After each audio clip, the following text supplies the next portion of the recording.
Alhamdulillah nahmaduhu wa nasta'inuhu wa nastaghfiruh wa na'udzu billahi min shururi anfusina wa min sayyiati a'malina man yahdihillahu fala mudilla lahu wa man yudlil fala hadiya lahu asyhadu an la ilaha illallah wahdahu la syarika lah wa asyhadu anna Muhammadan 'abduhu wa rasuluhu amma ba'du fa inna khairal kalami kalamullah wa khairal huda huda Muhammadin sallallahu alaihi wasallam wa syarral umuri muhdatsatuha wa kullu muhdatsatin bid'ah wa kullu bid'atin dhalalah wa kullu dhalalatin finnar. Alhamdulillah, kita rafa'kan syukur kita kepada Allah Subhanahu wa taala yang menghidupkan kita, yang mengumpulkan kita pada hari ini, menjadikan kita hamba-hambanya yang masih lagi diberikan kekuatan, kesihatan untuk menambahkan ilmu-ilmu yang bermanfaat dan menjadikan kita di antara hamba-hambanya yang istiqamah dalam beragama, dan mudah-mudahan Allah menerima amalan kita insya-Allah. Amin ya rabbal alamin.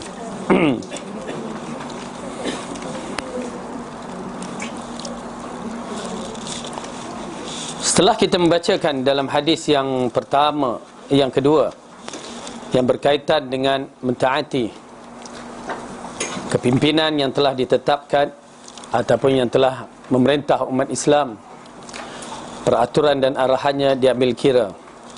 Dan Rasulullah SAW mengingatkan cara penyelesaian itu dengan ucapan fa'alaikum bisunnati wa sunnatil khulafa ar-rasyidin al-mahdiyyin. Hendaklah kamu di atas jalanku dan jalan khulafa ar-rasyidin yang telah mendapat petunjuk dan berpegang dengan nawajis, berpeganglah dengan gerham. Ya, dah kita berpegang dengan kekuatan ini, hujah-hujah ini ataupun pendirian ini. Wa iyyakum muhdatsatil umur, dan hendaklah kamu menjauhkan diri kamu dari perbuatan-perbuatan yang tidak ada dalam agama kita. Walaupun nampak cantik, kalau ianya bukan agama ataupun bukan, tidak ada, maksudnya tidak ada dalil, maka ianya perlu ditolak. Kerana amalan bukan dikira cantik. Dia bukan muka kita yang nak dikira cantik. Amalan ini adalah dikira bertepatan dengan Quran dan Sunnah ataupun tidak. Kalau cantik tidak bertepatan dengan Al-Quran dan Sunnah, maksudnya tak cantik. Walaupun manusia kata cantik, apalah salahnya, kita katakan salah kalau benda tu tidak bertepatan dengan Quran dan Sunnah. Begitulah keadaan apabila seorang mempertikaikan. Kenapa nak tegur-tegur orang nak selawat? Ya, kenapa nak tegur? Biarkanlah tu orang yang tak selawat tu banyak. Kenapa nak tegur orang yang berzikir? Tu orang yang tak berzikir tu perlu ditegur. Macam mana kita nak jawab? Ya juga. Ya. Mereka tak selawat, kita tak tegur. Yang berselawat pula kita tegur. Orang yang berzikir tak kita tegur, orang tak berzikir tak tegur. Ini berpunca dari salah faham apakah arti agama yang telah sempurna. Apabila Allah mengatakan al-yauma akmaltu lakum, hari ini telah kami sempurnakan agama kamu, dinakum, mengisyaratkan kepada kita agama telah sempurna. Alhamdulillah. Bila agama telah sempurna, ianya perlu dibawa seperti mana yang Rasulullah bawa. Tak ada boleh nak tambah-tambah. Kalaulah kita mengatakan apa salahnya, jangan ditegur orang yang nak berzikir. Lantak dia nak berzikir macam mana? Silap. Mengapa Abdullah ibnu Mas'ud menegur segelintir masyarakat yang mana mereka berzikir tidak mengikut cara Rasulullah, yang kisah Khawarij tu berpunca daripada zikir dah betul dah, alhamdulillah, Allahu akbar, subhanallah, cara je yang tak betul. Terus Abdullah ibnu Mas'ud menegur. Orang yang tak berzikir itu dah satu bab, ya, memang pemalas apa semua tu. Okay. Tetapi yang berzikir ini satu bab, kerana mereka menyangkakan apa salahnya kami buat benda yang baik. Pasal perkataan yang baik itulah yang menjadi masalah. Apabila mereka membuat satu benda yang tidak dibuat oleh zaman Rasulullah dalam bentuk ibadah, jangan jadi otak kita kira nak ngena-ngena ni kan. Kalau macam tu ni, ni bid'ah ni. Ya, ni bid'ah. Ambil baling kepala dia. Dunia dia tak dapat nak beza dengan dunia dan akhirat. Agama dengan urusan dunia. Jadi kalau apa yang Abdullah ibnu Mas'ud menegur segelintir masyarakat yang berzikir kalimah dah betul, cara tak betul, ini kan pula masyarakat kita yang telah melampaui batas dengan cara tak betul, zikir pun tak betul. Na'udzubillah min zalik. Yang zikir tu kelas sekolah tak tahfiz, Ustaz, tak masjid. Walau budak tahfiz, ya. Orientalis pun hafiz Quran. Okey. Itu di antara fitnah, ya. Kita menghadapi masalah masyarakat tahfiz hanya sekadar tahfiz, tak memahami Quran dan sunnah. Habis rosak. Hafiz tapi menyembah kubur, hafiz tapi apa lagi yang dibuat, benda-benda syirik, menggunakan label hafiz, menggunakan label agama lah tu. Okey, saya ingatkan kepada tuan-tuan dan puan-puan, ya, oleh kerana tu bila kita mengatakan oh itu sekolah agama, itu sekolah tahfiz, berhati-hati, bukan semuanya betul. Pernah berlaku di Ulu Langat yang tanah runtuh tu, Juruzan, ya, sekolah tahfiz tu dimiliki oleh ajaran sesat. Al-Arkam berapa banyak buat sekolah tahfiz, kita tak tahu, menyamar atas nama amat kerja amal, kita tak nampak. Terkenal dengan Global Ikhwan, dan akhirnya kemuncak mengatakan Sayyidi Abu Ya Rasulullah. Rasulullah juga kesudahan Abu Ya. Oh ya. Oleh kerana itu, ya, tuan-tuan dan puan-puan, agama kita telah berpecah kepada 73 golongan. Maka kitalah yang pandai-pandai memilihnya. Allah akan bertanggungjawabkan kita di akhirat kelak. Bagi saya, istiqamah dengan kebenaran. Jangan tertipu dengan, ya, jangan tertipukan dengan tudung, jubah, serban. Itu hanya juzuk yang kecil. Tapi tengok kepada akidah dia, baru kita tahu. Tapi ialah kita ambil kira lah semua tu. Tapi tengok akidahnya, baru kita tahu kedudukannya. Baik, kita masuk hadis yang berikutnya. Ats-tsalisu an Abi Hurairah radhiyallahu anhu anna Rasulullah sallallahu alaihi wasallam qala kullu ummati yadkhuluna al-jannata illa man aba. Qila wa man aba wa man ya'ba ya Rasulullah? Qala man ata'ani dakhala al-jannah wa man asani faqad aba. Rawahul Bukhari.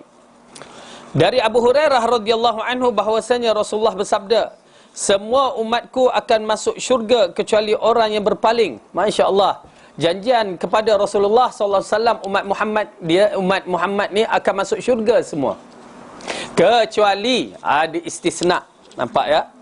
Okey, kullu ummati yadkhulunal jannah illa man aba. Ni orang belajar bahasa Arab, kullu ni semua masuk syurga. Lalu dikatakan illa man aba. Okey. Kita tengok hadis yang lepas, ya, kita tengok hadis yang lepas. Rasulullah kata kullu bid'atun dhalalah.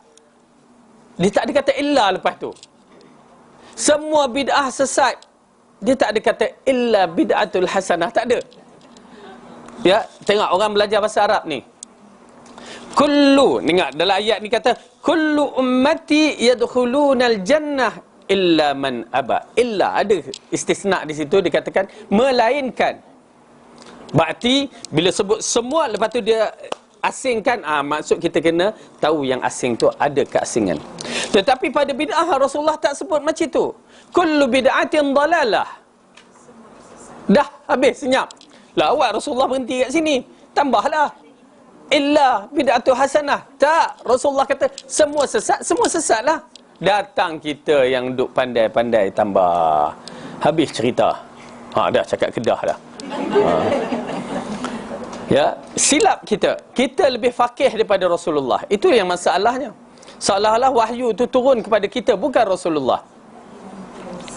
Imam tu kata, imam manusia biasa mungkin dia tersilap dalam mentafsirkan beberapa perkara.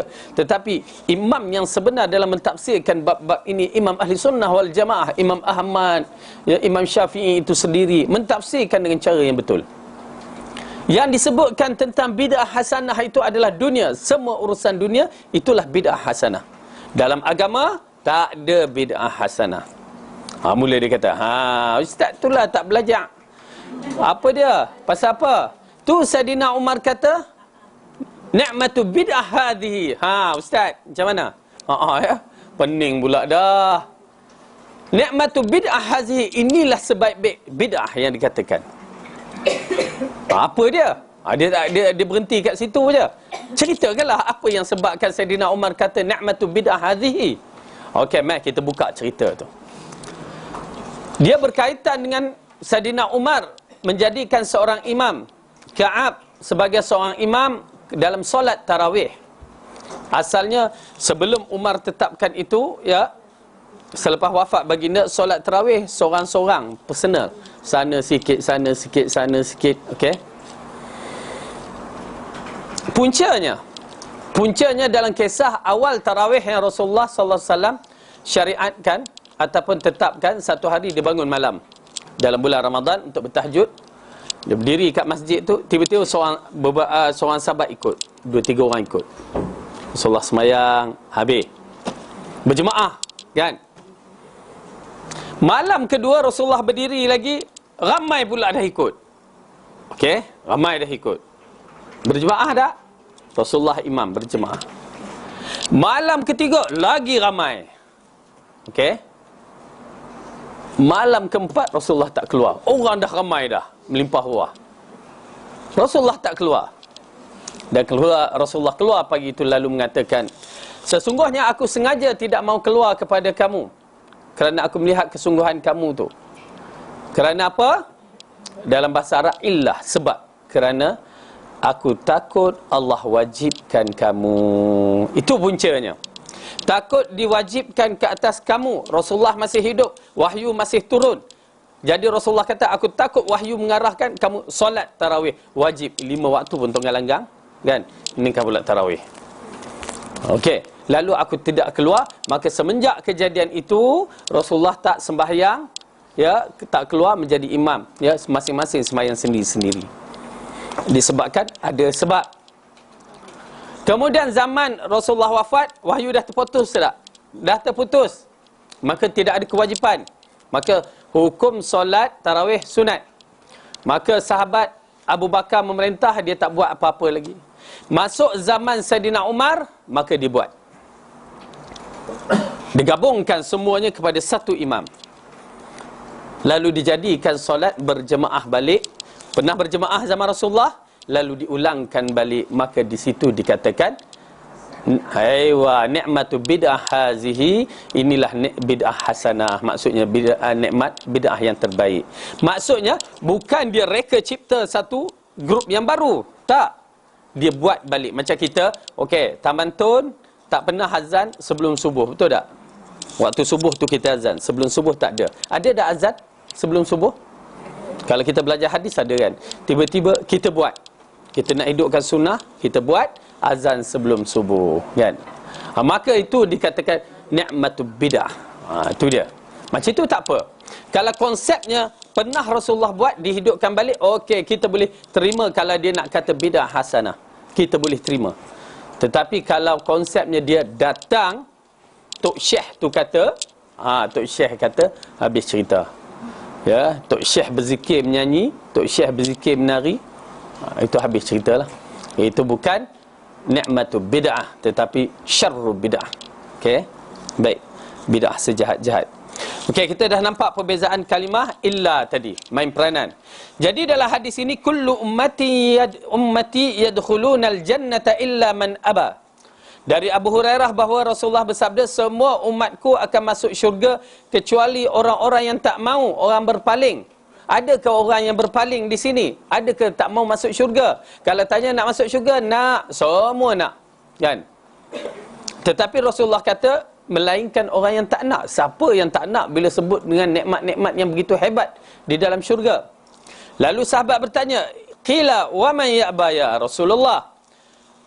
Wahai Rasulullah, siapa yang berpaling itu? Siapa yang tak nak tu? Teruk sangat perangai tu sampai tak nak, ya? Okey, kita tengok. Man ata'ani dakhalal jannah wa man asani faqad aba. Okay, simple je. Siapa yang taat kepadaku pasti masuk syurga. Taat je. Ya, taat pasti masuk syurga. Taat daripada akidah, ibadah, akhlak, semua. Wa man asani, siapa yang menderhakaiku, faqad aba, dan dia adalah orang yang tak mau masuk syurga. Baru kita tahu. Oleh kerana itu agama ini celupan sibghatullah, celupan yang Allah jadikan, yang mesti kita ikut. Maka ikut tanda kita suka, tanda kita nakkan syurga. Maka kalau kita tidak ikut, maka tandanya kita tak nak syurga, kitalah orang yang berpaling. Okey, sekarang kita dah tengok dah faham dah tentang konsep mengikut Rasulullah, ya, mentaati Rasulullah. Sekarang kalau kita tak mentaati Rasulullah selepas kita faham ni, berarti kita dikategori orang yang tak mau ikut Rasulullah, orang yang tak mau syurga. Ya, jadi berusahalah kita, ya, jangan ikut orang tanpa dalil. Kita mengikut dalil. Ya, kalau orang tu bawa dalil, baru kita ikut. Itu pasal Imam Abu Hanifah kalau tak salah, dia mengatakan adalah haram bagi mereka yang mengikut kami tanpa mengetahui dari mana sumber yang kami ambil. Tak tahu, dia ambil ikut aja, tapi tak tahu sumber yang mana kami ambil. Haram. Menunjukkan imam-imam mujtahidin ini mengarahkan kita belajar, ya, kita fahami. Ya, oleh kerana itu kita cuba memahamkan dengan sebaik yang mungkin. Baik. Hadis yang berikutnya, Ar-Rabi' an Abi Muslim wa qila Abi Iyasin Salamata ibn Amri ibn Aqwa anna rajulan akala 'inda Rasulillah sallallahu alaihi wasallam bishimalihi faqala kul biyaminik qala la astati' qala la tastati' lastata'ta ma mana'aka illa kibr fama rafa'aha ila fihi. Rawahu Muslim. Dari Abu Muslim ada yang mengatakan Abul Iyas Salamah ibnu Amr ibnu Al-Aqwa radhiyallahu an, bahawa ada seorang lelaki makan di hadapan Rasulullah dengan tangan kirinya. Ya. Okey, ini di antara ada adab makan yang kita belajar, ya. Walaupun kita nampak makan simple je, minum simple je, tetapi kita kena tahu bahawa jika Rasulullah berhadapan dengan kita, dia tegur kita, agak-agak apa yang kita buat, ya? Ikut. Kalau Ustaz Fadil tegur, Ustaz Fadil pun tak tegar mak nak tegur, mikir 2 kali aku orang tegur orang. Ustaz dah berdiri faham lah, tak faham juga. Okey. Baik. Dalam bab ini, adab-adab makan yang telah diberikan garis panduan oleh Rasulullah sallallahu alaihi wasallam jelas. Tuan-tuan dan perempuan, begitu hebat sistem Islam, ya. Dalam Islam semua bersistem, hatta makan pun bersistem. Rasulullah sallallahu alaihi wasallam mengisyaratkan kepada kita ada adab makan. Ya, di antaranya jangan makan dengan tangan kiri. Okey. Seorang lelaki makan dengan tangan kiri. Kenapa tak boleh makan dengan tangan kiri?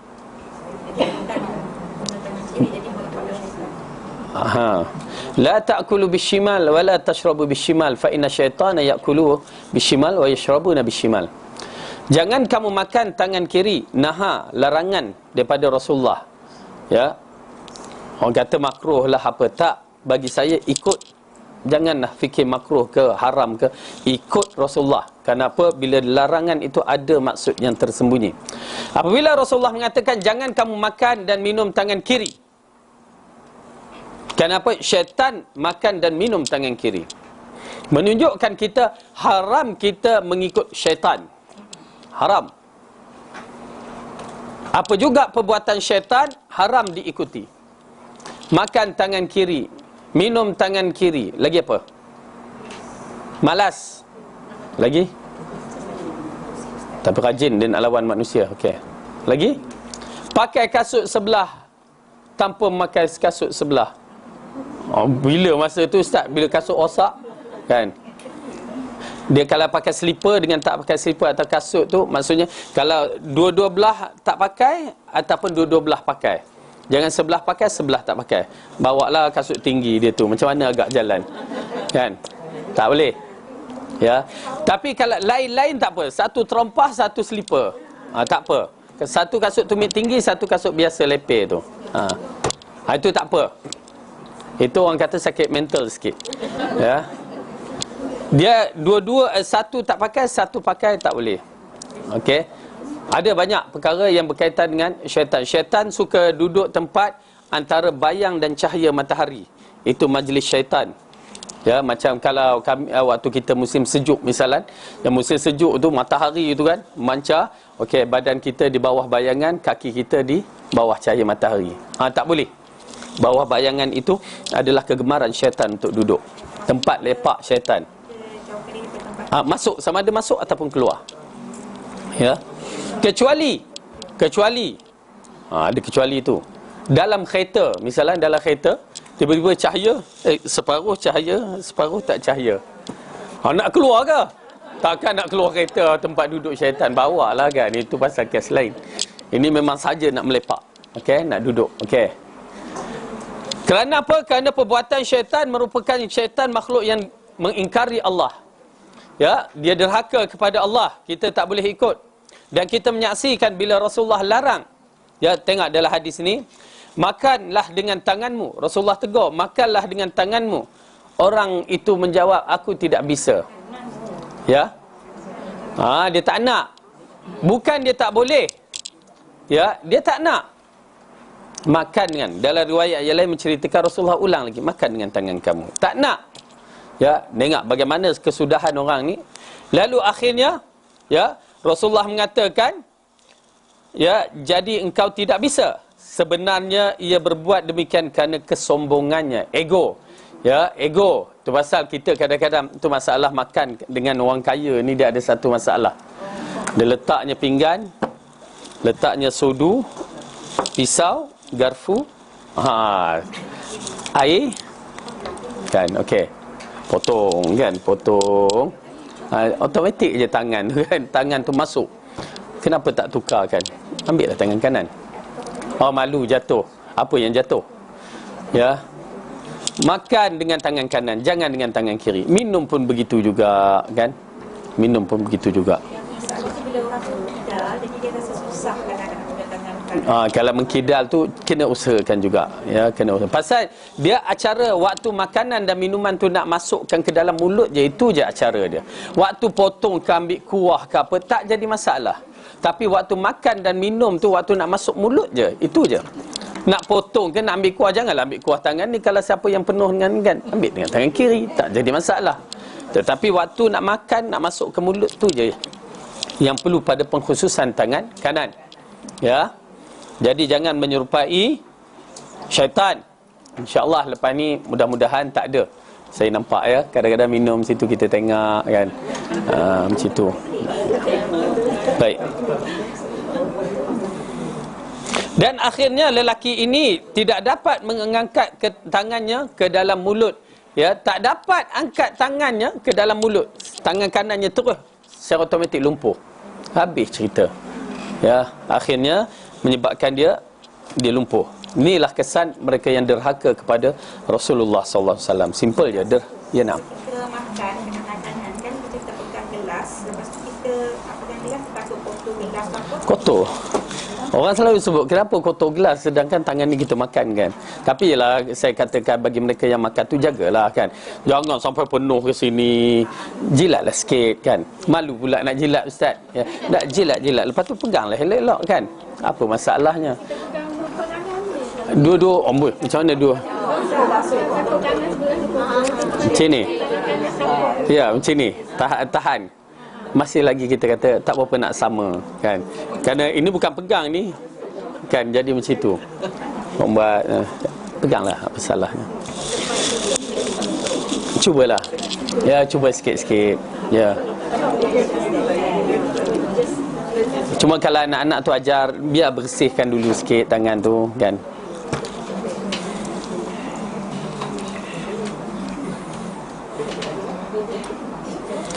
Dan di antara perkara yang besar dalam masalah ini, sombong, kibar. Ya, kibar ni apa angkuh, sombong, tak mau menerima kebenaran. Itu yang dikatakan sombong. Al-kibr di sini maksudnya tidak mau menerima kebenaran. Haram. Itu pasal ya, iblis dikeluarkan dari syurga sebab kibar. Ya, takabur dia tu, sombong. Aku lebih baik daripada Adam. Keluar. Takabur ini, sombong ni, apabila dia tidak mahu menerima kebenaran, dia tengok benda tu betul, dia tak mahu, maka itu yang diistilahkan dalam bahasa Arab anid. Anid ni kerah kepala. Ya, kalau ketuk dengan lesung tak ada apa-apa tu. Kerah kepala betul-betul. Ya. Anid. Anidun. Ain nun yadal. Anid. Nak contoh orang anid. Contohnya bila majlis fatwa mengharamkan rokok misalan. Fatwa Saudi haramkan rokok, fatwa Tanah Arab pun haramkan rokok, fatwa Malaysia haramkan rokok. Kementerian Kesihatan kata rokok membahayakan kesihatan. Dia isap juga. Ya. Itu nama anid. Dia dah tahu dah, kerah kepala. Berdosa tau. Dosa. Bila kerah kepala macam tu. Bila datang kebenaran dia susah nak terima. Anid. Na'udzubillah. Minta lindung. Maaf kalau dia yang merokok. Ya. Baik. Hadis yang kelima al-khamis wa an Abdullah ibni Nu'man ibni Bashir qala sami'tu Rasulullah sallallahu alaihi wasallam yaqul la tusawwunna sufufakum aw la yukhalifanna Allah baina wujuhikum muttafaqun alaih. Wa fi riwayatin li muslimin kana Rasulullah sallallahu alaihi wasallam yusawwi sufufana hatta ka'annama yusawi biha qidaha hatta idza ra'a ana qad aqalna anhu summa kharaja yawman faqama hatta kada an yukabbira fara'a rajulan badiyan sadruhu faqala ibadallah la tusawwunna sufufakum aw la yukhallifanna Allahu baina wujuhikum. Abu Abdullah An-Nu'man Ibn Bashir berkata, aku mendengar Rasulullah SAW bersabda, hendaklah kamu semua benar-benar meluruskan barisan solatmu, atau kalau tidak nescaya Allah akan benar-benar mengubah bentuk wajahmu. Muttafaqun alaih. Dalam riwayat yang lain Imam Muslim disebutkan Rasulullah senantiasa meluruskan saf-saf kami seakan-akan beliau meluruskan anak panah. Kemudian ketika beliau menganggap bahawa kami sudah mengerti, pada suatu hari beliau keluar untuk solat. Ketika beliau hampir bertakbir, beliau melihat ada seorang yang dadanya menonjol ke depan. Baginda bersabda, wahai hamba Allah, kamu semua harus benar-benar meluruskan barisanmu, atau kalau tidak nescaya Allah akan benar-benar mengubah bentuk wajahmu. Okey.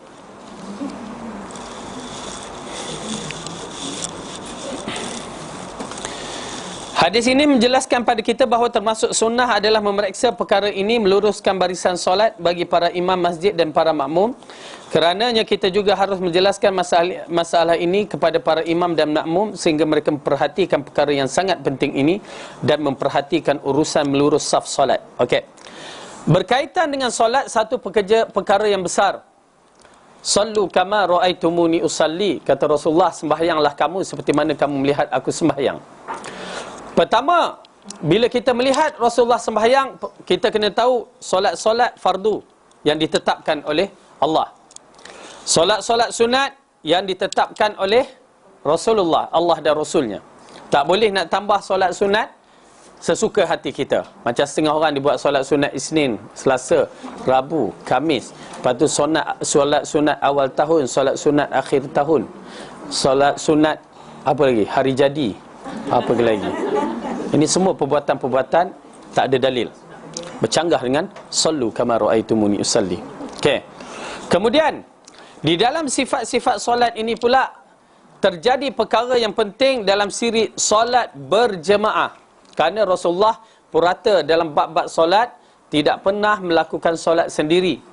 Itu pasal lelaki semuanya pada zaman itu berjemaah, sehinggakan siapa yang meninggalkan jemaah dianggap munafik. Yang pernah Rasulullah SAW mengatakan, hampir-hampir aku meninggalkan seorang menjadi imam, lalu aku pergi membakar rumah orang yang tidak solat berjemaah. Ya, begitu sekali tegasnya. Kalaulah tidak ada wanita dan kanak-kanak, ya, nescaya aku bakar rumah tersebut. Menunjukkan kepada kita, setengah ulama mengatakan hadis ini mengisyaratkan wajib solat berjemaah bagi kaum lelaki. Ya. Namun begitu, kita mengatakan perbahasan ulama dalam bab ini nak menceritakan Rasulullah begitu jaga dalam solat berjemaah. Baik, sekarang kita masuk bab solat berjemaah, apa yang Rasulullah lakukan.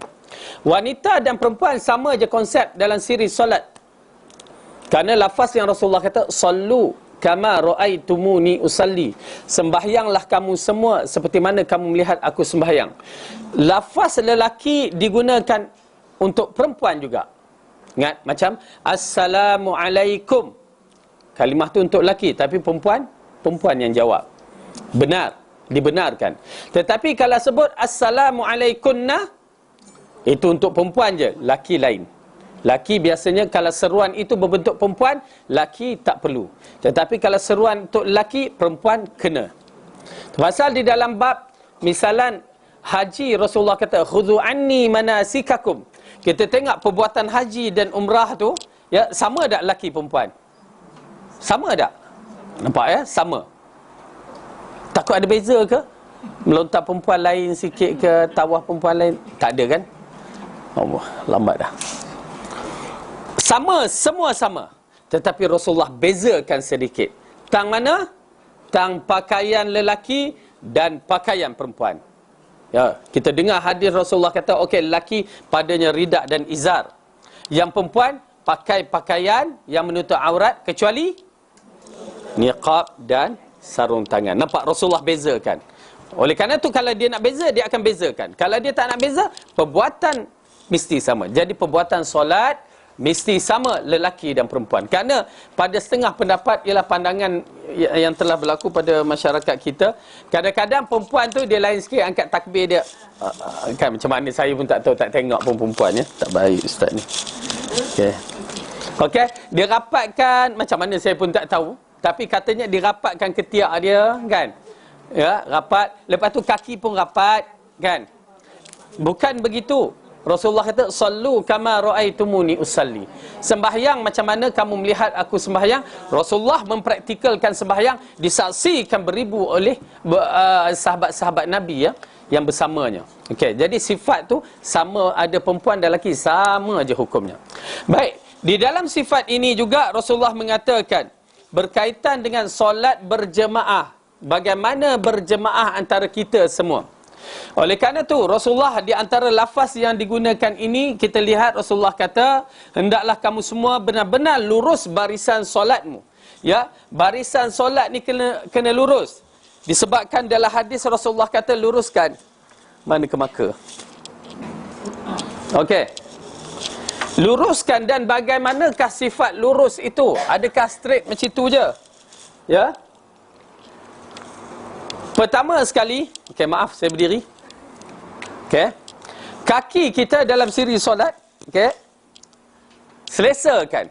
Jangan terkangkang sangat, jangan terrapat sangat. Okey, selesakan. Macam mana berdiri? Selesa. Okey, selesa. Kalau badan kita sihat sikit, dia besar sikit, kan? Tetapi yang penting dalam siri solat, Rasulullah kata al-katif bil katif wal qadam bil qadam. Kaki dengan kaki, bahu dengan bahu. Okey? Bahu dengan bahu. Boleh Syekh mai sini, Syekh mai sini.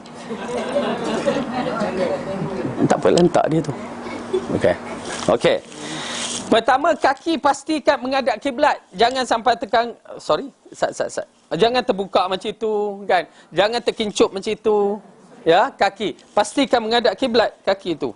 Dan memang kaki kita tak sama, setengah tu straight, setengah tu macam itu. Ya. Okey. Rapatkan. Okey, rapat. Okey. Rapat sini. Macam tu rapatkan. Okey. Adapkan kiblat kaki kita, patut rapat. Kalau ikut istilah buku lali kita ni, kalau ditembuk sini dia bertembung. Buku lali tu. Nak menceritakan saf yang para sahabat susun. Ya, buku lali, maaf singkat pula. Okey. Okey, buku lali tu bertemu, maksudnya diibaratkan anak panah tu dia keluar di buku lali orang tu, masuk buku lali orang tu. Maksudnya begitu. Bukan maksudnya kita rapat macam tu. Setengah orang merapatkan, kita tak bicara lah. Tapi straightkan, tegak, selesakan. Okey, okey. Al-kaki pula. Kaki dengan kaki, bahu dengan bahu. Okey? Begitu kedudukannya. Jangan renggangkan.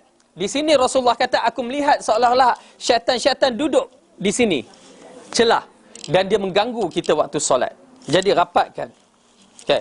Cara nak menengoknya, kita kena tengok, okey, kalau imam kat situ, kita tengok orang kat sini. Bahu kita ni, kita tengok bahu. Okey. Macam tu. Rapat. Okey. Jangan kata panas lah. Kan? Tak usah. Ya. Rasulullah kata, layinkan, lembutkan bahu kita. Ya. Panas. Ha?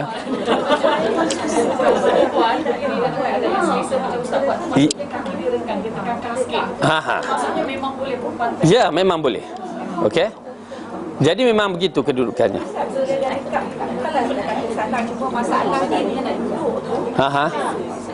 Jadi semua orang macam nak sempit Oh. Tapi kalau ada usaha macam ni pun okey. Okey, itu yang pada berdiri tu main peranan. Kalau berdiri kita selesa, yalah kadang maaf kata perempuan setengah punggung besar ke apa kan, dia berkata begitu. Okey. Okey, nanti kita bagi tahu kaedah-kaedah duduk apa semua, okey? Jadi kalau kita tengok macam ni kan, rapat kan, okey? Ini saf yang baik, okey? Mungkin kadang-kadang tersempit sikit, jangan kita berkasar, kata no. Ya. Mengalah. Rasulullah kata mengalahkan, lembutkan. Dia tak faham. Biarkan dia. Kalau tak faham, biarkan. Okey, tak faham, biarkan. Pasal saya pernah satu ketika tu sahabat saya ya, dia semayang tu nak rapat, dia rapat kan, orang ni lari. Lepas tu dia rapat kan, lari. Rapat, kijak. Lepas kijak kaki. Dia kijak kaki. Ya, kita pula lari. Biarkan. Maksudnya kalau kita dah rapat, dia lari dah. Jangan pergi kejar. Duduknya terkangkang solat. Okey. Itu kaedahnya. Okey dah.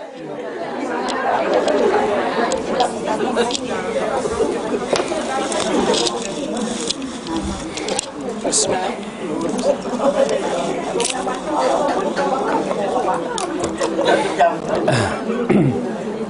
Okey, nampak tak? Jadi kita solat dengan keadaan kaki. Tahu tak kita mengikut siapa dalam bab ni? Rasulullah mengatakan saf seperti mana para malaikat menyusunkan saf di langit. Tu dia cara saf para malaikat. Tiba-tiba kita tak nak ikut cara para malaikat. Itu pasal syaitan duduk di kaki-kaki itu, dan aku melihat Rasulullah kata seolah-olah macam seekor anak kambing yang duduk di tepi kamu. Nak mengisyaratkan bahawa dia masuk dalam ruang-ruang itu dan mengganggu kita. Dan menyebabkan, di antara hadis yang lain mengatakan, dalam ayat ni mengatakan bahawa kalau kamu tidak menyusunkan saf kamu, maka aku takut ya Allah akan mengubahkan kamu, bentuk muka kamu. Satu riwayat ni. Dan riwayat yang lain mengatakan menyebabkan hati kamu berpecah. Ya. Fatakhtalifa qulubukum. Maka hati-hati kamu akan berpecah. Jika kamu tak sama safnya, tak sama, maka Allah akan tak samakan hati-hati kamu. Dan sampai sekarang umat Islam tengok bagaimana berpecahnya mereka. Ya. Okey. Jadi bahu dengan bahu, kaki dengan kaki dah terang bahawa cara susun tu rapatkan kaki dengan kaki dan pastikan sebaik-baiknya seolah-olah buku lali itu bertemu dengan kalau anak panah tu keluar kepada buku lali itu. Dia bukan hujung kaki itu sebagai ukuran, tapi belakang tumit itu sebagai ukuran sebenarnya. Ya. Ustaz, kalau imam dengan dua makmum pun macam tu juga. Okey, imam dan dua makmum. Okey. Saf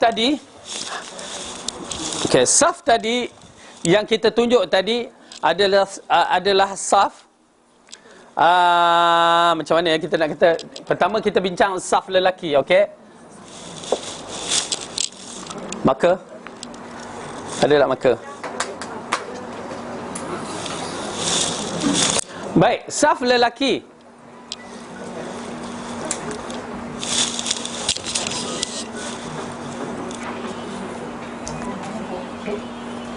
Mana lagi? Mana Zul tadi? Saf lelaki. Okey. Kita bicara saf lelaki sekarang. Masuk. Zul, mana Zul? Nak masuk ke? Tak apa. Telefon. Dengan telefon. Okey, tak apa. Baik, Haji. Syekh, boleh?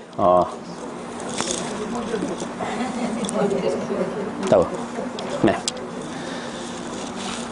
Masuk ini. Okey, rapatkan saf. Rapatkan kaki. Okey. Kalau makmum begini, okey, imam dia akan ada begini, okey. Nampak? Imam, kita tegak ini, makmum. Okey. Misalan kalau imam seorang, makmum seorang. Okey. Dalam hadis yang diriwayatkan oleh Anas radhiyallahu anhu, itu pasal kita kena tahu, kalau dua orang di belakang, kedudukan mesti imam di depan. Okey. Tetapi kalau berdua sahaja, maka Anas menceritakan dalam hadis tu, ya, satu hari Rasulullah sallallahu alaihi wasallam sembahyang, aku datang dan aku menghampiri Rasulullah. Okey. Dia datang menghampiri Rasulullah, tapi dia duduk belah kiri. Lalu Rasulullah menarik beliau, okey, narik dan duduk belah kanan sama. Okey. Kalau dua orang saf, imam dan makmum sama. Cuma imam belah sini, makmum belah sini. Berdalilkan hadis Anas tadi. Dia samakan. Okey. Tetapi kalau datang makmum yang lain, okey, di situ. Okey. Entah berdiri belakang ana. Okey, entah pun berundur. Okey. Dia jadi macam itu. Dua. Dia kena tahulah ada makmum datang. Makmum datang itu pandai lah. Makmum Allahu Akbar ke. Kadang-kadang orang cuit kan. Apa cuit? Allah melatah pula kan. Jadi masalah. Okey. Allahu Akbar dah orang faham. Ya. Okey, itu satu. Kalau crowded, okey, masuk seorang. Tak cukup tempat. Okey, masuk ini. Tidak menjadi masalah kita solat dalam keadaan yang begini. Okey, imam di tengah-tengah.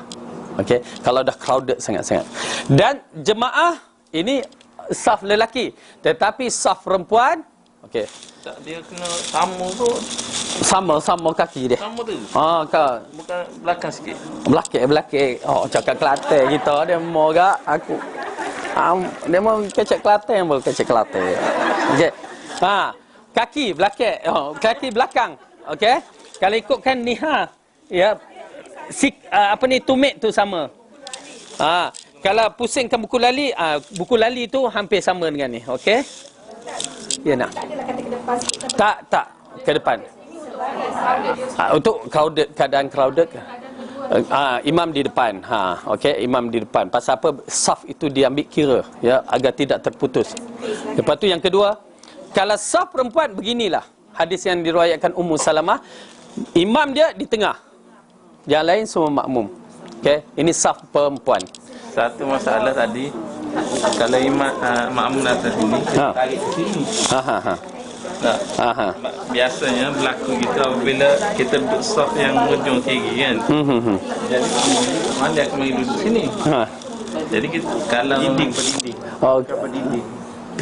berdinding. Saya nak. Okey. Satu masalah. Biasanya dalam saf kita duduk yang tepi sebelah kiri. Kita bangun. Kadang-kadang sambung sini. Dia masuk sini. Sebab sini kan ada orang solat kan. Jadi kita boleh tarik ke sini. Tapi kalau dalam keadaan sebelah sini pun ada orang solat, dia masuk sini. Tak apalah, itu dah tarik ke sini ke biar macam kategori darurah, tak apa, tak jadi masalah. Okey. Ya, naam. Kalau imam tu lelaki, kalau suami isteri sembahyang jemaah, jadi isteri tu jauh belakang. Belakang. Belakang banyak. Dia tengok tempat. Ya. Belakang maksudnya dikategorikan belakang lah. Tetapi kalau kawasan tu macam bilik itu kecil, maka sebelah, maksudnya sebelah tu dalam kedudukan belakang, dia tidak boleh sama. Tapi afdal belakang betul. Afdal belakang sampai ke dapur pun tak apa. Okey. Ya, now. Sahabat tanya kalau Ustaz seorang sembahyang, saya masuk, selari ya? Selari itu selari. Itu yang kita belajar. Asalnya kalau dua orang buku lali tumit tu selari. Okey. Tetapi kalau dah 3-4 orang, itu semua kat belakang lah. Kecuali dalam keadaan crowded yang memerlukan kita berada, itu kalau kita belajar fiqh sunnah kita akan menyaksikan cara yang Rasulullah ajar tu. Kalau makmum tu perempuan seorang ikut imam lelaki, jadi makmum perempuan tu duduk sebelah kanan belakang kan? Duduk belakang. Dia tak kisah di mana, tapi kita katakan belakang. Tak menjadi masalah. Yang penting belakang. Okey. Takkan berdua je solat. Ya. Kalau situation yang mana. Oh ya, okey. Pasal ada seorang tu yang hantar soalan pada saya, yang pernah saya tanyakan. Bolehkah seorang perempuan sembahyang di belakang seorang perempuan ni janda berimamkan lelaki yang duda. Saya kata, kenapa lelaki tu nak jadi imam pada janda tu? Kan? Itu jawapan pertama saya kata. Okey. Oh, itu soalan lain. Okey, dimaafkan. Ustaz berpisah. Satu bilik lagi tapi kita masih dengar. Ya. Boleh ikut join jadi makmum Ustaz? Dia menjadi perbahasan tentang situ ada khilaf. Kalau agak terpisah yang begitu, kita katakan ada masalah sedikit. Kerana dikatakan terputus daripada imam sampai satu tahap ditakuti imam tersilap, kita tak tahu dah imam tersilap. Yang pernah berlaku kan, imam tersilap tu dia tengah langgang sudah belakang tu, dah terputus, tak nampak. RNR. Tapi macam RNR bagi saya, kalau tak ada berjemaah, baik sembahyang sendiri afdal, pasal jamak kasar apa semua kan. Tak payah nak ni. Ya, Haji. Suami isteri? Kalau suami isteri, apa tu? Dia itulah isteri di belakang. Okey, di belakang. Tak kira kanan ke tepi ke apa ke. Yang penting belakang. Sebaik-baiknya isteri kata, abang pergi solat masjid. Macam tu. Itu lagi afdal. Ya.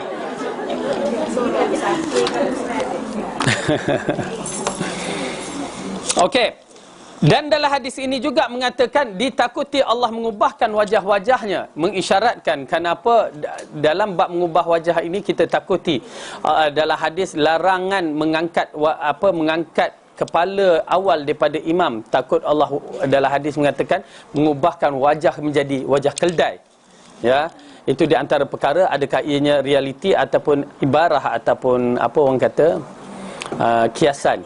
Namun kita mengatakan bila sampai kiasan yang begitu dahsyat, hukumnya haram, ya, berbahaya. Takut betul-betul pula Allah ubahkan menjadi wajah keldai. Ya, na'udzubillah min zalik. Okey. Kita tengok balik hadis ini. Rasulullah balik Abu Abdillah bin Nu'man bin Bashir berkata, aku mendengar Rasulullah bersabda, hendaklah kamu semua benar-benar meluruskan barisan solatmu, atau kamu kalau tidak, nescaya Allah akan benar mengubahkan wajahmu. Menunjukkan kepada kita peringatan, tahzir, ya, berhati-hati, jangan nak saf yang tidak lurus. Dalam riwayat Imam Muslim disebutkan Rasulullah senantiasa meluruskan saf-saf kami seakan-akan beliau meluruskan anak panah. Kemudian ketika beliau menganggap bahawa kami mengerti, pada suatu hari, ya, keluar untuk solat, ketika beliau hampir bertakbir, dah nak takbir ni, dia terperasan saf ada yang keluar dada dia, terkeluar sedikit. Ya, lalu Rasulullah tegur, ya. Begitu menunjukkan betapa pentingnya, ya, betapa pentingnya kita berada di dalam saf dalam sembahyang ni. Kita nak menghadap Tuhan, ya, okey, kita nak menghadap Allah. Ada tak cara-caranya? Itulah cara-cara. Kita nak menghadap raja, ada cara tak? Takkanlah tak ada dibagikan kursus nak menghadap raja. Mesti, terutamanya Masya Allah yang dapat datuk ke datin ke tengok suami dapat datuk tu, dia menyaksikan, ya, cara berjalan ada caranya. Betul tak? Bukan jalan-jalan macam tu je kan, boy. Tak, mesti. Betul tak? Lepas tu jumpa raja, tak ada, hai raja, apa khabar? Syek, tak ada. Dia ada caranya. Hai, berjumpa dengan raja macam tu, ini kan raja segala raja. Itu pasal saya amat marah bila tahap orang tua, ya, dah tua dah, nak dirikan solat, kita kata dah iqamah dah, bercucuk-cucuk lagi, cocok melatah. Saya kata la ilaha illallah. Ambil masa tu, saya nak tegur mereka tu, ambil masa, jaga mereka ni kan, kelas akan datang kena kan. Dah tua, kamu nak berhadapan dengan Tuhan bercucuk-cucuk, melatah lagi tu, lepas tu gelak. Kamu depan raja buat begitu, bercucuk-cucuk. Nak tengok raja buat apa pula, ya. Nak berhadapan dengan raja pakai kain pelekat, tak pakai baju solat, kaum lelaki. Cuba pergi ngadap raja pakai samping je, ya, seluar tak ada, baju tak ada, samping je. Cuba. Apa raja kata? Subhanallah, kita tidak memuji Allah dengan betul-betul. Pakai telkung penuh dengan tai lalat, berbau pula tu kan. Pakai baju pula, t-shirt, singlet, ya, nampak kata, ya Allahu Akbar, ya Allah, bagi lepas solat, ya Allah, bagilah aku syurga, bagilah aku syurga. Dengan cara kamu begitu, penipu kamu dengan Allah. Okey, jadi oleh kerana itu kita kena jaga adat-adat kita nak melakukan solat, ya.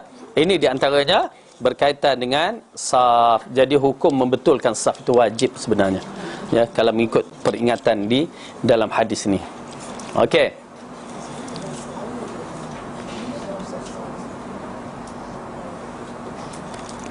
Hadis yang berikutnya, wa an Abi Musa qala ikhtaraqa baitun bil madinati ala ahlihi min al-lail falamma huddisa Rasulullah sallallahu alaihi wasallam bi sya'nihim qala inna hadhihi an-nar aduwwun lakum fa idza nimtum fatfi'uha ankum, muttafaqun alaih. Abu Musa Asy'ari radhiyallahu anhu berkata, pada satu malam di Madinah ada satu rumah terbakar. Ketika peristiwa tersebut diceritakan kepada Rasulullah, baginda bersabda, sesungguhnya api ini bisa menjadi musuh bagi kalian. Maka dari itu, jika kalian tidur, padamlah api itu. Okey, muttafaqun alaih. Hadis ini sebagai dalil bahawa setiap manusia harus berhati-hati dalam segala urusan yang dikhawatiri bahayanya. Oleh kerana itu, setiap orang diperintahkan untuk memadam api lampu ketika hendak tidur. Hal ini berkenaan dengan berhati-hati akan api dunia. Begitu pula kita harus berhati-hati dari sebab-sebab api neraka akhirat disebabkan maksiat serta jalan-jalan yang mendekatkan. Okey. Al-muhim dalam kisah ni, pertama hadis yang diriwayatkan oleh Abu Musa Asy'ari, seorang lelaki yang Rasulullah memujinya. Suaranya merdu. Ya, Abu Musa Asy'ari. Okey. Dan dia menceritakan telah berlaku satu peristiwa kebakaran di salah satu rumah di Madinah. Ya.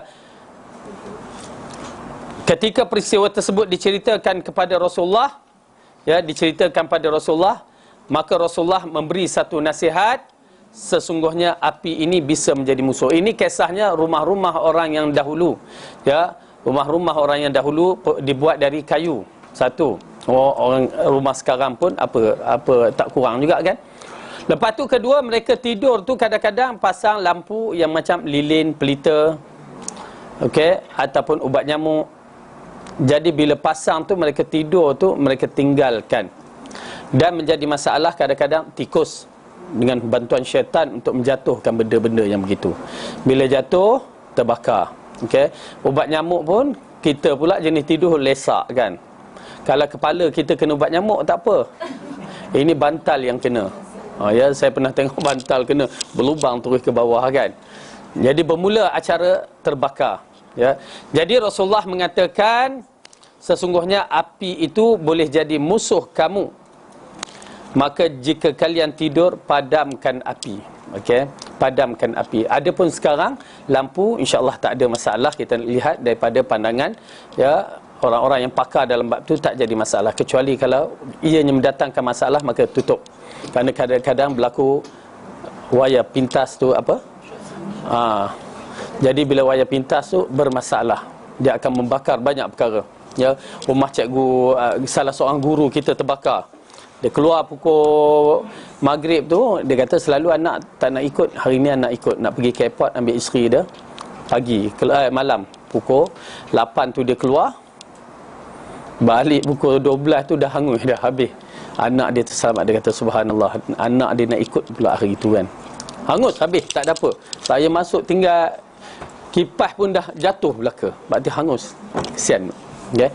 Jadi berbahaya dalam bab ini. Maka di sini Rasulullah kata padamkan. Ya, kalau benda tu berbahaya, padamkan. Dan berhati-hati. Sahabat saya bab membakar ni, dia terkena baru ni. Subhanallah, main petrol kan. Dia pergi rajin berkebun ni kan. Lepas tu nak bakar sampah dengan petrol. Zoom. Siapa yang pernah dia tahulah ya petrol ni macam mana. Lepas tu ya, dia ingat petrol ni biasa kan. Nampak ada kertas sikit, jadi mungkin bakar kertas nanti berjalan kan. Okey, dia petrol dipegang tangan kiri, lighter tangan kanan. Tup, boom kan. Subhanallah, petrol kalau meletup tu dia bergegar dada, jantung. Dia terkejut, lari petrol pada ni. Meletup, boom. Habis kaki, muka, tangan. Buat pembedahan plastik ditawakal. Dan kaki belah yang mana dia pegang tu problem. Ya, problem sangat-sangat. Okey, jadi ini di antara perkara yang penting lah. Berhati-hatilah kita. Wallahu alam bisawab. Kita berhenti kat sini tu. Ada soalan yang nak dijawab?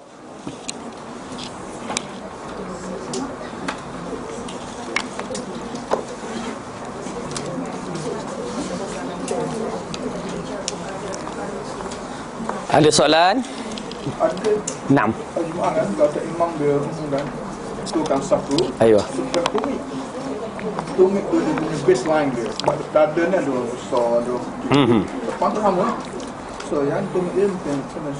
Ya, tumit. Kalau ikutkan kaedah tumit. Tapi dalam hadis ni pasal orang tu terkedepan sedikit. Bukan masalah dada dia besar ke apa, tapi terkedepan sedikit. Ya. Tapi memang asalnya belakang tumit tu itulah ukuran kita. Ukuran sah bergantung pada tumit. Kalau kita menyaksikan di zaman Rasulullah, ya, masjid dia tu tak ada line. Hanya tumit sebagai line dia. Ya. Kapet semua lain. Sekarang kapet line gabungkanlah tumit, itu lagi senang. Itu pun tak sama juga saf. Sutra. Masalah sutra, Kan setengah masjid dia ambil solat itu buat lain solat. Ada okey, asalnya sutra yang dimaksudkan Rasulullah sallallahu alaihi wasallam tu ialah setinggi botol air ni, lebih kurang pelana unta tu yang dikatakan. Itu sutra. Sutra adalah satu yang menghalangkan orang lain melalui kawasan kita solat. Ya, kita solat, kalau kata orang sejadah, setengah orang kata sejadah tu sutra. Namun kaul yang rajih adalah satu benda yang tinggi itu sutra. Sama ada orang duduk di depan kita tu boleh jadi sutra, ataupun penghadap orang solat, ataupun dinding, tiang-tiang. Okey, mungkin kadang-kadang orang letak cawan ke, orang letak beg ke. Tetapi harapan beg menjadi sutra adalah satu harapan cerah untuk dihilangkan orang. Terutamanya di tanah Arab lah. Sujud-sujud bangun dah tak ada beg, kan? Jangan. Okey, jadi sutra tu dikategorikan wajib, seperti mana yang Imam Syafi'i mengisyaratkan, aku lebih suka berdiri selama 40 tahun daripada aku melalui orang yang solat. Ingat, jarak dia kalau ikutkan sutra hanya jarak lebih kurang sejadah tu je jarak dia. Orang tak boleh lalu kawasan tu kalau diletakkan. Lalu depan tu Rasulullah kata tahan dengan tangan. Tahan. Sungguhnya itu syaitan. Okey. Bukan dia tu syaitan, perbuatan tu syaitan. Okey. Kalau dia lalu depan ni lantak dia, tak jadi masalah. Yang masalahnya di sini. Okey. Cuma ada perbahasan, adakah sejadah itu sutra itu, ialah ada perbahasan, tapi kita kata yang paling rajah letakkan satu benda. Ya, itu yang paling tepat.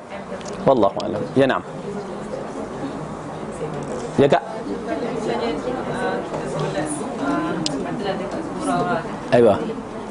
Jadi kita dapatkan tempat tu, kita langkah orang, dia bukanlah langkah padan dia, cuma kita langkah tapi kita tak adalah tunduk macam kan kita punya hantar kan macam Ya, ya.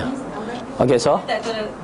Tapi saya selalu macam kerja macam biasa je, macam orang ajar macam itu. tak ada. Okey. Kita Anak-anak dia macam tunduk, dia nak jalan itu. okey, cuma kita katakan minta izin. Okey, minta lalu kita beradabkan dengan tu. Walaupun kita katakan tidak digalakkan dalam perbuatan tu hampir-hampir bentuk rukuk, kan. Tapi kita kata minta lalu lebih beradab. Nah, jangan main lalu je begitu. Kita nampak anak-anak perlu minum tangan kanan. Okey. Kita nampak ianya perlu diajarkan, ya. Tetapi ialah bangsa kita kalau melangkah tu tak berapa elok, kan, melangkah apa bau-bau orang. Tapi bangsa Arab melangkah tu biasa. Okey. Jadi kalau kita nak jadi Arab, buatlah macam tu. Ada tak hadis kita solat ada orang perempuan yang masih lakukan Itu ada hadisnya tetapi dimansuhkan. Hadis yang mana 3 perkara jika melalui, maka bagaimana hadis tu? Ya, membatalkan solat atau apa-apa. Pertama wanita, anjing, satu lagi apa? Keldai, ya. Keldai. Tetapi dimansuhkan hadis tu disebabkan Rasulullah bersembahyang, Aisyah di depan. Ya, Rasulullah tak batalkan solatnya. Okey. Boy, nak lalu apa ganggu orang solat tu? Ya. zikir tu faham. Tak, kalau kita dah letak sutrah tak apa. Lepas sutrah tu. Ya, nak. Kalau kita dah letak sutra, Okey. lepas tu kawasan kita semayang tu ramai budak-budak macam 2 tahun, 3 tahun macam tu. Lepas tu budak-budak tu semayang tu jaga kita macam Ya, okey. Jadi apa kita biar je. Ya, dia masalah tang situ kadang-kadang masalah kanak-kanak yang melalui sutrah kan. Kita tahu bahawa Rasulullah arahkan halang. Tetapi wallahu alam kita lihat kadang-kadang macam babysitter yang terpaksa solat di kawasan budak-budak. Ya, bukan babysitter orang ada anak pun, cucu pun lalu kan. Wallahu alam dalam bab itu kita nampak ya hak mana mampu je lah. Saya pernah sembahyang di Mekah, ya. Saya sembahyang, ya. Kita sembahyang ni. Allahu Akbar. Budak Arab datang nak lalu kan. Cik tahan kan. Dia pun berundur. Okey, kita solat. Dia nak lalu lagi. Tahan kan. Kita tahan. Lepas tu dia berundur. Lepas tu dia buat akal lagi nak lalu. Kita jadi tahan. Sudahnya nampak dia nak main ni kan. Aku pejam mata solat kan. Pasal apa? Dah kalau tiap-tiap kali kita buat macam tu, apa cerita? Pang kan.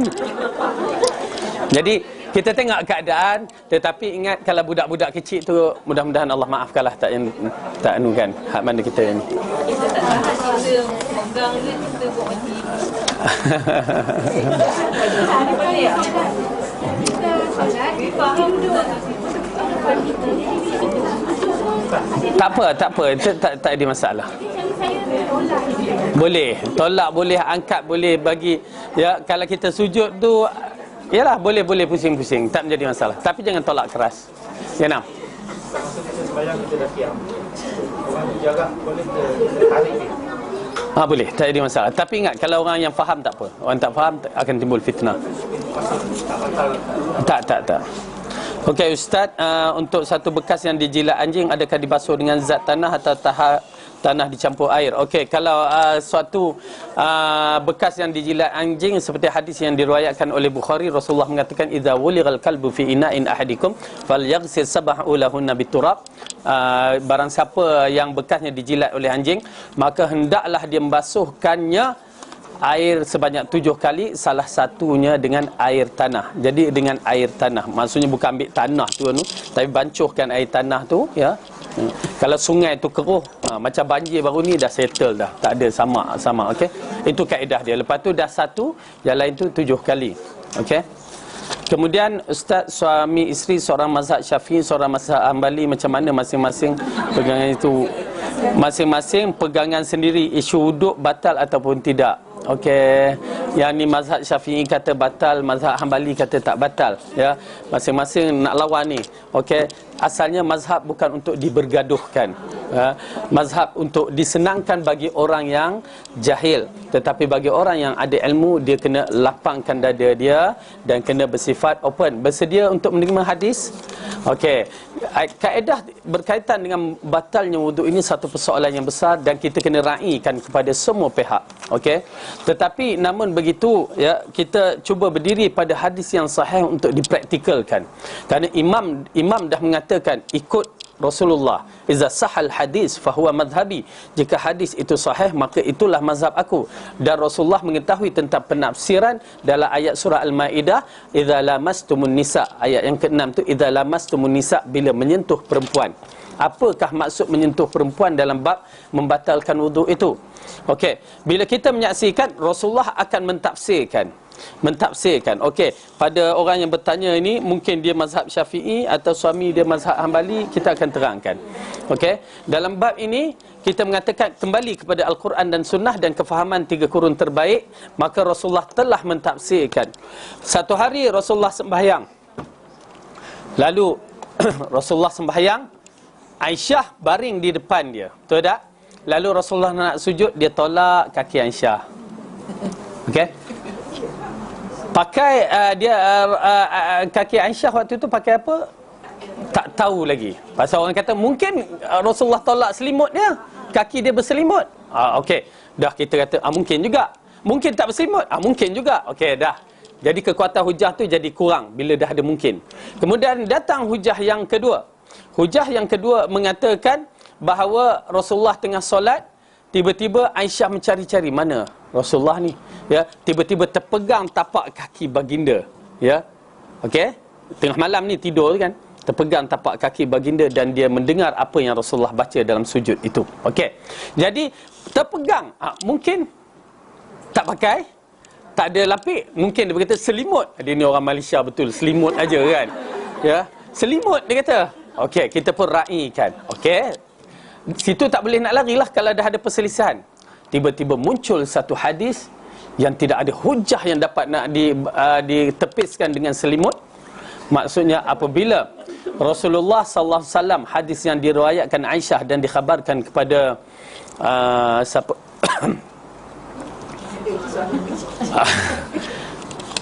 Urwah bin Zubair ke siapa di mana Rasulullah sallallahu alaihi wasallam, Aisyah mengatakan sesungguhnya kadang-kadang Rasulullah sallallahu alaihi wasallam sebelum dia pergi ke masjid, dia mencium salah seorang isterinya dan dia terus pergi sembahyang tanpa wuduk, mengulangi wuduk. Mungkin dia cium pakai selimut, ketuk kepala orang yang tak reti tu. Pakai nikab, apa, itu semua cerita kartun yang dibawa. Tetapi hakikatnya Rasulullah mencium salah seorang isteri lalu pergi terus sembahyang, yang mengisyaratkan maksud la mastumun nisa itu bukan sentuhan kulit, tetapi maaf kata jima.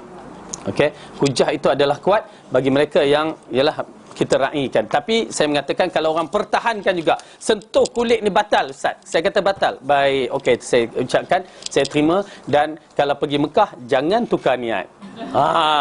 Bila tawaf tu jangan tukar niat.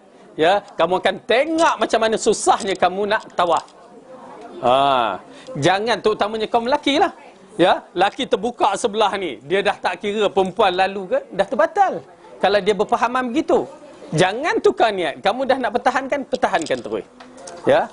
Okey, tapi bila sampai Mekah, saya tukarlah mazhab Hambali. Kamu bermain sebenarnya. Bila kita berdiri dengan dalil. Namun, ya, ingat ya, kita hormati pandangan orang itu yang mengatakan sentuh perempuan itu batal. Kenapa? Kerana ini segelintir pandangan mazhab yang mana mereka berijtihad. Ya, jangan bertengkar. Oh, tak betul, jangan raikan. Ya, kenapa? Itu perselisihan yang kita maafkan. Wallahu a'lam bissawab. Oh, ada satu lagi Ustaz, kalau solat depan pintu bilik kemudian isteri lalu depan kita, batal ke solat? Ustaz, kalau solat depan pintu bilik kemudian isteri lalu depan kita, batal ke solat? Apa isteri ni? Ini kan Zulaikha dengan Yusuf pula nanti. Ya. Tak batal, habis cerita. Wallahu a'lam bissawab. Yang baik itu datang daripada Allah, salah dan silap dari kelemahan saya sendiri. Aqulu qawli hadza wa astaghfirullah li wa lakum. Assalamualaikum warahmatullahi wabarakatuh.